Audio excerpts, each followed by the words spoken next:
It is my absolute pleasure to be joined today by author Sean Ferguson. He is the author of the newly released book, A Layman's Look at Life, A Road Less Traveled. And so, Sean, tell us about this book. Well, I guess I would call it a small book of apologetics wrapped in a autobiographical narrative. I called it a layman's look at life because I'm no authority. I'm not some PhD. I'm just an average guy trying to share my experience, strength, and hope with other people. Um, I think a lot of people are lost today. I think they're looking for something they can rely on. Um, there's too much stuff on the internet. There's too much urban legend. And when it comes to religion, a lot of people shy away because they don't want to be preached to. And I don't do that. I don't like it either. I tend to run when somebody starts preaching at me. But I have come to believe something. I always believed in God and believed in Jesus and the resurrection and so on. But that was what I learned by rote as a kid. And I'm trying to show that in many respects, there shouldn't be a big contention between science and religion because really they will support each other in a number of ways until you go off the rails and start talking about stuff like the Big Bang, which I did after a little bit. But that was really my intention, is to just try and write something in simple terms that somebody could relate to and perhaps encourage them to go find out. You don't have to believe what I say. Go look for yourself. I'm trying to show people a direction that's reliable and explain what I believe and why I believe it.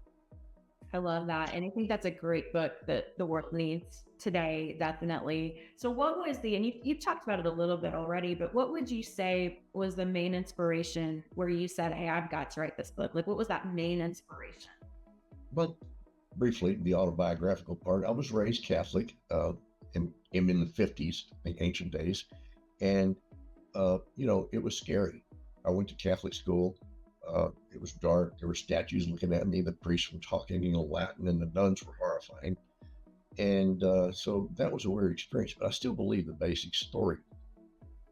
Then in the fifth grade, my mom put us in public school and brought us over to Christian Science, which was whiplash and very strange to me. We didn't believe in the no doctors thing. I recovered from polio when I was 4, so I like doctors. But by the time I was a junior in high school, I didn't set foot in church seriously for another 54 years until we retired and moved here to Hickson, Tennessee, a suburb of Chattanooga. And my wife was raised Methodist. She wanted to go to church, which she hadn't gone in years either.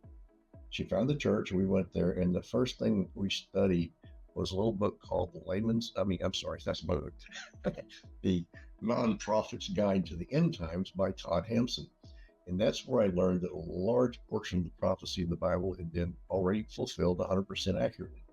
Well, that blew me away. And of course, I'm skeptical and I'm a geek. I like to look things up.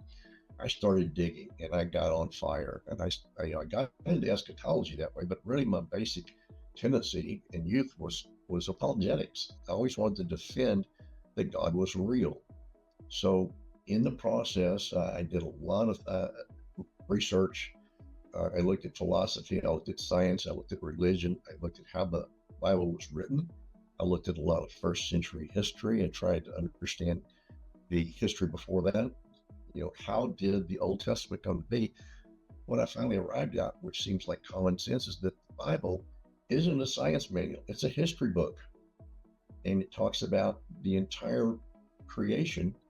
And what I find is that the deeper science goes into looking for the beginning of everything, the more they come to the realization that there must be some intelligent design, and they just can't stand that. The atheists, they just have to come up with all these other rescuing arguments as to why their beliefs are correct.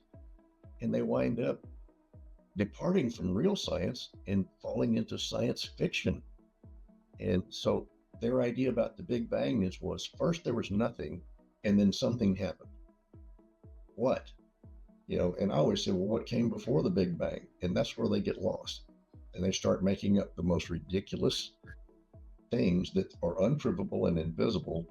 And that's where I kind of say, I'm going to keep it simple. I believe the truth shines in its own light. I think people will know it when they see it, if they're honest. I think everybody's born with the ability to discern whether something's true or not. if it rings true or not. So I'm not trying to sell anything. I'm not trying to preach to anybody. I'm not trying to tell people what to think. I'm just asking people to think. And I think that's really what inspired me to just kind of give a witness. It's like I saw a really good movie and I'm excited. I want to tell everybody about it. So, these things that I'm learning, I'm still learning. I'm still every day. I can't tell you how many hours, thousands of hours I spent in the last 4 years studying all these different topics that have always interested me. And it's amazing. I was really right about a lot of stuff, but I was also misinformed about a lot of stuff. This urban legend creeps in everywhere. And even though I use the internet extensively to research, I really look for good sources of information. There's a lot of good apologist websites out there. Evolution is fun. I had always, people used to say, well, do you believe in creation or evolution? I'd say yes. I believe God created everything, including evolution, everything you know and everything you don't know. And so that's kind of my argument or my position. But you don't have to just believe me. Please find out for yourself. People say, well, I heard this about the Bible, or I heard that. And I'm saying, you heard? Why don't you try reading it for yourself? Why don't you do some investigation? Get off of Instagram for a minute. Get off of X. Get off of the, whatever, and try and find your truth. And that's really what I'm saying. I love that. The inspiration definitely is there to tell people to dig deeper on their own. And I think this book would be a great guide, for people to do that. So is there anything else you'd like to share with us today about you, your book, or the message behind your book? Well, I just think that, trying to be honest and sincere. I know I don't know everything, and I'm learning more every day. In fact, the more I learn, it almost begs a second book. Well, maybe if this one isn't at least successful to a degree, I really don't know that I can do a second one. And I've got more illustrations and more points of view, and I've already started writing it. So I'm going down that rabbit hole. I love that. But I just think I hope it's fun read. I hope nobody's offended by any of it. And really, I hope it reaches some people. And if nothing else, if one person can find their way to the Bible, that's pretty good. That's awesome. So that's a wonderful, wonderful heart behind your book, definitely. And we want to let everyone know Sean Ferguson's book, A Layman's Look at Life, A Road Less Traveled. It's available online everywhere books are sold, and it's available on Amazon, Barnes & Noble, Reader House. It's available on all of those platforms. We recommend anyone, really this book is for anyone, who wants to dig deeper, and about things in the Bible. So we recommend everyone pick up this book today. And thank you so much for joining us, Sean. Yep. Thank you.